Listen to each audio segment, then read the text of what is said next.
Ils sont gendarmes, policiers, pompiers ou encore douaniers. Environ 10 000 chiens d'utilité œuvrent chaque jour dans l'Hexagone pour notre sécurité.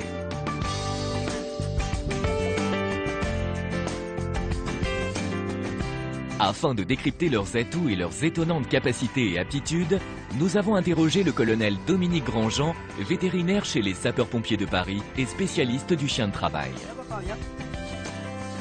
Le chien de travail au 3e millénaire, c'est indéniablement devenu un auxiliaire indispensable à nos sociétés.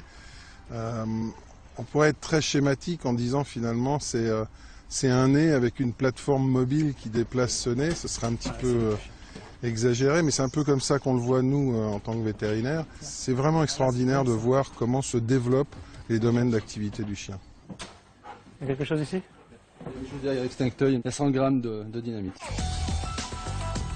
Drogue, armes, explosifs, mais aussi DVD pirates, tabac de contrebande ou billets de banque.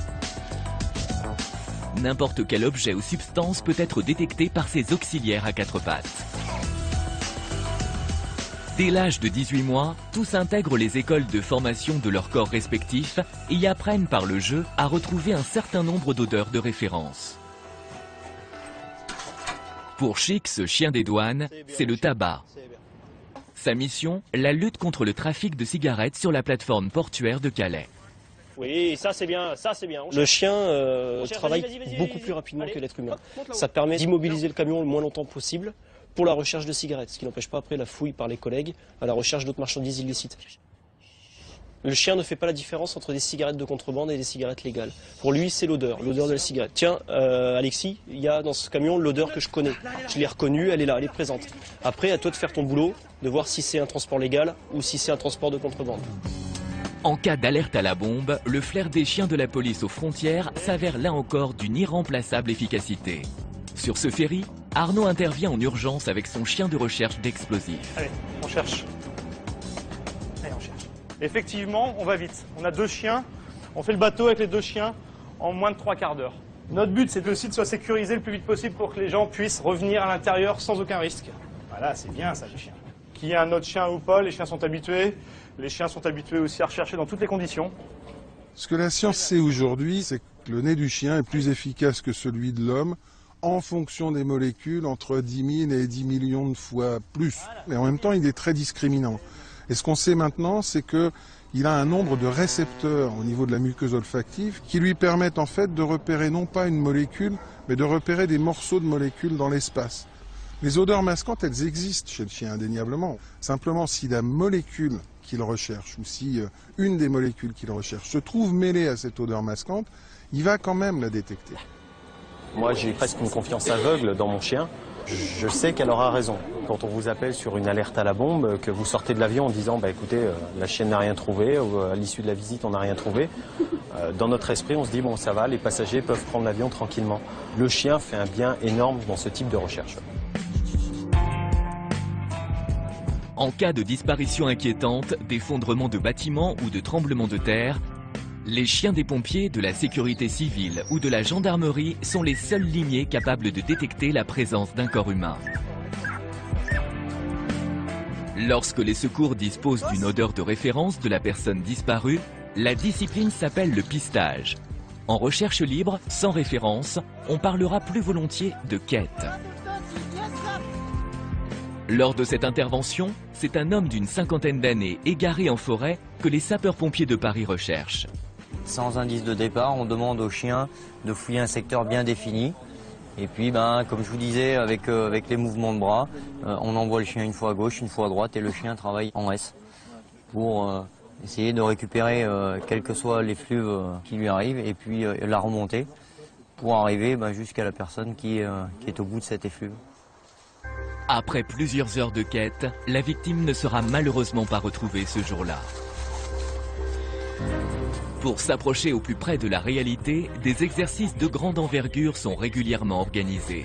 Ici, les chiens de la sécurité civile doivent faire face à la reconstitution de l'explosion d'une usine. Toutes les conditions d'une situation réelle sont réunies. Le but, habituer les animaux à travailler sous pression. C'est vrai qu'on fait intervenir ces chiens souvent dans des environnements très stressants, Un décombre fumant, c'est quelque chose de difficile physiquement, mais c'est stressant aussi mentalement pour l'animal. Et le stress, c'est un facteur à la fois qui altère les performances physiques, mais qui altère également l'olfaction. Donc il y a un énorme travail aussi de préparation, d'entraînement, de mise en situation des chiens dans toutes les situations possibles et imaginables pour que ces environnements très hostiles et très stressants deviennent quelque chose de banal pour l'animal. Une fois qu'il a vécu quelque chose en totale sécurité, normalement il n'y a plus de problème. Les chiens qui travaillent le plus en situation de stress, ce sont sans aucun doute ceux des unités d'élite de la police et de la gendarmerie. Ici, plus question de recherche olfactive. Leur travail à eux, c'est l'assaut.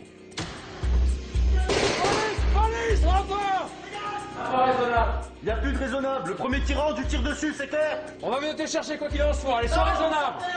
Aux côtés des hommes du raid, 4 chiens interviennent dans les situations les plus dramatiques.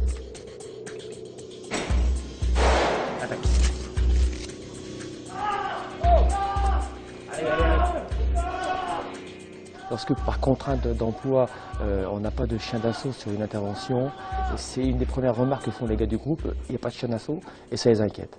Ils savent qu'ils en ont besoin, que ça peut être vraiment un élément décisif sur une intervention délicate. Le forcené qui est seul dans l'appartement, qui est vraiment décidé à ne pas se rendre, c'est vraiment le cadre d'emploi type du chien.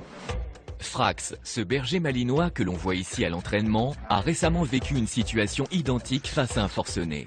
Mais alors qu'il donnait l'assaut, l'animal a reçu une décharge de chevrotine en pleine face. Grâce à la chirurgie réparatrice, Frax a été sauvé et vit désormais une retraite heureuse auprès de son maître. Peut-on ici parler de courage de la part de ces chiens? Moi je crois, oui, qu'il y a des chiens qui sont courageux et d'autres qui ne le sont pas. Mais je ne sais pas si c'est du courage ou si c'est de l'inconscience. J'aurais tendance à dire c'est plutôt de l'inconscience. Mais ça amène certains chiens à faire des actes qui sont vraiment héroïques. On a l'exemple de Frax, là, ce chien du raid qui a sauvé son maître et qui en a subi les conséquences, même s'il va toujours bien aujourd'hui. C'est un total acte de dévouement par rapport à son maître, ça c'est clair. Un chien d'utilité fera tout et n'importe quoi pour son maître. Et en plus, il le fera dans la joie et la bonne humeur. C'est ça qui est extraordinaire. Qu'ils soient chiens de recherche ou chiens d'intervention, ces milliers d'auxiliaires canins se dévouent chaque jour à notre sécurité. 30 millions d'amis a voulu une fois encore rendre hommage à ces chiens qui portent matricule.